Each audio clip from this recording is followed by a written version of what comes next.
Hello, hello. This is Sandra from the HippoLogic Clicker Training Academy. And yesterday I had a conversation with somebody who is not practicing clicker training for a really long time. And she said something that triggered me to hop on a video and talk about what she said, because she said she was training something, and then she said, and then my negative reinforcement brain kicked in. So that's what I want to talk to you about today, about how old habits, influence your training, and that there is a way that you can change your habits, because we all have habits, because the more habits you have, the less energy it will take your brain to make a decision and to act on it. If you have to think about what toothpaste you're going to use every day, or 3 times a day, or how many times you brush your teeth, to make that decision over and over. Do I use a new brush? Do I use this toothpaste or that toothpaste? It is way easier to buy whatever toothpaste you like, and then keep buying it until something dramatic happens that you consciously make a decision. So the moment that you don't make that decision, it's a habit. You're not really thinking about what you're doing. And I loved it when she said, then my negative reinforcement brain kicks in, because that's exactly what happens. Something happens, your horse is not doing what you want him to do, and then your brain kicks in, like, I have a solution, normally you do this. And if normally you do this means that you are using an aversive in order to get the behavior, and then release that aversive in order to strengthen that behavior, then you are on automatic pilot. The way you can change these habits is that you become, first of all, you have to become aware, when does this happen? What I've seen, and it reminded me on from my own experience, is the moment that I didn't get what I expected, then I fell back on old habits, or I got the urge or the feeling to use pressure release, because at least you know then what kind of you have certain expectations about the results. While especially if you start clicker training, and with starting is like, well, the first 5 years, and you haven't trained, or you have trained, like, let's say less than 100 behaviors, you really are building trust in the method, and you're not relying on that the results will come. And the more experienced you become, the more you can trust yourself, the method, the system you're using, that you will get those results with positive reinforcement. And that's an amazing feeling, because that builds confidence and trust in your own abilities. And it makes it easier to pick another behavior that you never trained again, and not yet trained, because you know you have a system, you know this method works, and you know you will find an answer to whatever challenge you're facing. So the first step in, if you're noticing that that your negative reinforcement brain or old habits that you want to change are kicking in, is becoming aware. That's the first important step, because the moment you become aware, you're thinking with your frontal lobe. I'm just reading all books from Dr. Joe Dispenza, so I'm really into how the human brain works at the moment. And with the frontal lobe, you make free will decisions. And if you are acting on automatic habits, you use other parts of the brain. So the moment that you become aware and you make that decision that you want to change, that is step one in changing your own behaviors. If I think back the moments that it happened to me, when I felt the urge to fall back consciously on negative reinforcement method or even punishment, is usually when the reality or the horse didn't meet my expectations. So that's one thing that you can look at. Are your expectations too high for your horse?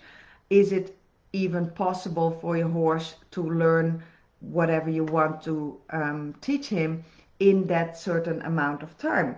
Then the surroundings, like when I started filming my training because I wanted to show it to my accountability partner, the moment the camera was rolling, I was so nervous. I totally acted different because of my own nerves. I couldn't really think. I was in a flight or fight mode. I'm like, so my horse acted differently. So the surroundings can also make you influence your own performance, just like it does for the horse. That is a context shift. It's a context shift is if the camera is rolling. It's a context shift if you want to show your friends what you trained your horse to do and suddenly your horse doesn't do it. Ask yourself what changed in you, and maybe what changed for the horse. So becoming aware is a very important step, and also paying attention to what influences you. And also for me, one of the biggest things was, well, my expectations were actually too high. Also expectations that I had for myself. I got frustrated. In the frustration you get angry, and then you want to make it happen. So I trained myself to pay attention to the trigger of frustration in my own body, and then I came up with a plan what I could do differently instead of falling back on habits. So the way I did that was literally taking a break and breathing. So your brain gets oxygen, you realize that you are not threatened, it's just an expectation that is not being met. It's no big deal, and the moment you can step back literally and figuratively, you can think again, and then you can think, how can I make my training better and easier for my horse so the learning process will go faster. So those are things that I specialized in the HippoLogic method. How can I help people make training their own horse as easy as possible? And one of the things that really helps is having a system and implementing a lot of scientific knowledge. So that's what I do. I'm digressing anyway. So I was talking about that I didn't practice this, so I'm just talking and talking. I'll make it short. So the moment that you feel one of the things that you can do, and it depends a little bit on why your old habits are kicking in.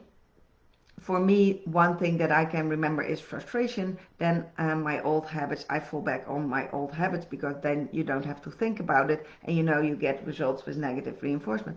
Maybe not the prettiest results. Maybe you take a little bit of money out of the trust bank with your horse with using aversives.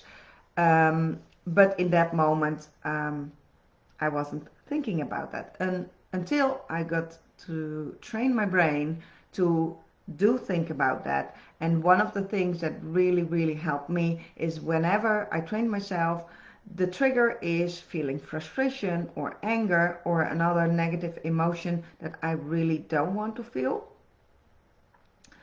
that would become the trigger for me to start doing some simple breathing exercises and literally take a step back, give my horse a break, give myself a mental break, so I could get into my own thinking mode again, and then either decide to change my approach right then and there and go back to my shaping plan, and or leave it until the next day or the next time, until I had a solution, a positive reinforcement solution for the challenge that I was currently facing. And the more I did that, the easier it became, because thinking in a positive reinforcement way is now my habit, is now my go-to way of training. I always think the first thing that comes in my mind is, how can I make it easy for the horse? How can I make it enjoyable for the horse? How can I manipulate the situation and the environment, and help my horse want to do it? And that's something that you can do with positive reinforcement. So that's my 2 cents for this morning. If you want to know more about these things, how you can overcome challenges in clicker training your horse, I have in November 15 a free training series that's coming up. I'm really excited about. In the description of this video you can find a link. Even if you're already getting emails from me, I would like you to use the link, put your name, so that you can get an invite for the pop-up Facebook group I created especially for these training series. So that will be about 1 week of training and then 1 week of wrap up, and then the doors of the Clicker Training Academy will open and you are invited to join us. And then I close the door for the rest of the year, so I can really focus on helping members of the Clicker Training Academy end 2020 on a positive note, and make plans, exciting plans and goals for 2021. And I know most of you are like, oh, beginning of November, I'm not even thinking about that, but I am, and I love goal setting and especially accomplishing goals. Anyway, that's my favorite topic. This was my topic from today. Thank you very much for watching this. If you like this video, if you think this is something that is helpful, please share it. Thank you very much. Happy horse training.